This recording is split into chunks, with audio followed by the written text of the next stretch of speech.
Don't miss out, folks. On this channel, we run people's numbers.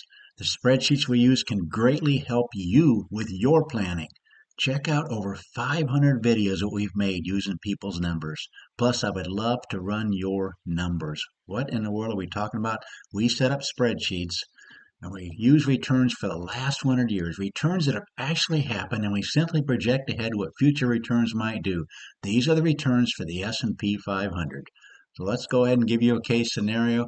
Got somebody that's 40 years old, been able to save up $50,000, can save $350 a month, and they figure their expenses are $6,000 a month. This is some of the many variables that we use on this channel. We also assume a $2,000 a month from Social Security. If we did that, if we used all these numbers, and again, every one of them we can change to your situation. If we did that, you would have put in $163,400 a month, this individual. And in the worst case scenario, again, we're using returns for the last 100 years. And in the worst of those years, which would actually be for a 27-year period, going from age 40 to 67, we'll be using numbers from 1955. You'd have 815,000. Now, the second worst would be 821,000. The median for the last 100 years, look at this, folks, $1 million. Not the median, excuse me, 90% of the time you'd have over $1 million. 10% of the time you'd have a little bit less. The median would be 1.389, and the best case scenario is 3.401. Nobody knows the future, but we figure the range is going to be somewhere between this number and this number. Now let's take the worst case scenario. Let's say you go to retire and you have this kind of funds because you had returns like 1955, and you start withdrawing a certain amount. Well, what amount would that be? This 6,000 over the next 27 years, growing at a 3% inflation rate, you're going to need 13,328 approximately to have the same buying power as this. So that's be over twice as much. But this Social Security, this 2,000 that you're see that you're going to get over the next 27 years, it's going to grow, and we're going to give it run it at a COLA of 2.5% because that's what it was this year. That would go to 3,896. And if you take it at age 67, you get the full 100% of that. And so here's the future expenses, future Social Security. You're going to need 9,432 coming from that nest egg. And in the worst case scenario, if you started withdrawing that, you'd run out of money at age 88.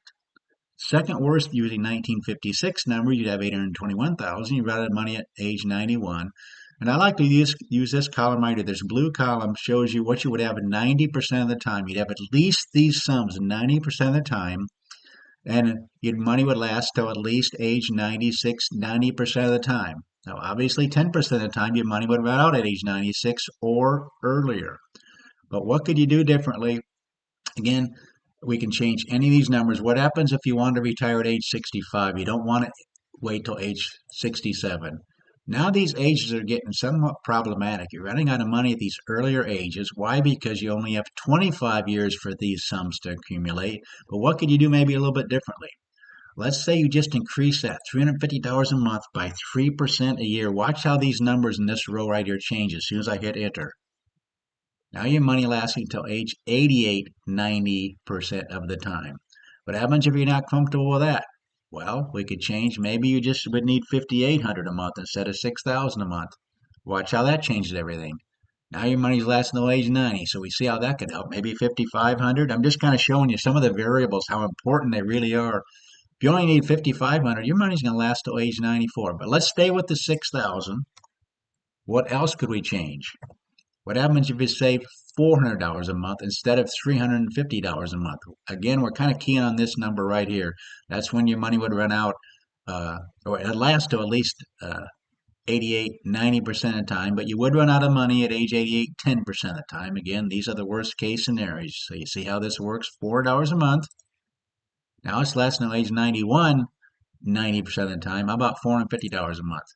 Now you're up to age 97. Again, if you changed any of these numbers, if you had a little bit more, how about if you just started at age, let's go back to 350. What if you had this 50,000 at age 38? Look at the difference that can make. Again, we're keying on this number right here. If we change that to age 38, if you had these numbers at age 38 instead of age 40, your money lasts. Your money does not see that difference that 2 years can make.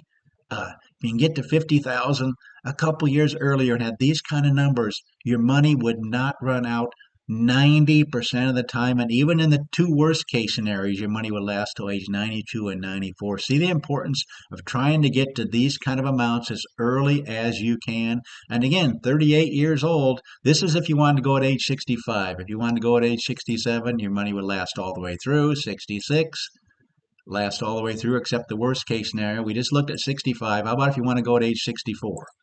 Age 64, now your money's running out. At age 90, 10% of the time, but 90% of the time you make it to age 90. So then you might have to increase your savings. But just see what you can learn from look at these spreadsheets, just changing a few numbers, maybe getting to this 50,000, maybe a little bit earlier in your life and saving this kind of money. But that's what we do in this channel. We just love running numbers for people. Please consider subscribing. Please let people know we have sheets like this. We've got dozens of sheets that we run over the years. We love to show this one because this kind of shows you a whole bunch of different variables we can just change real quickly and show you the change. Just 2 years made that much difference. Just saving a little bit more made that much difference. But again, please consider subscribing. Please share this channel with others. Let them know there's a channel out there that will run numbers. We'll run numbers for you. You can also learn from other people's numbers. Again, we've got over 500 videos you can watch showing people's different numbers, and there's so much you can learn, so many different variables you need to consider. Please like the video, and thanks for watching.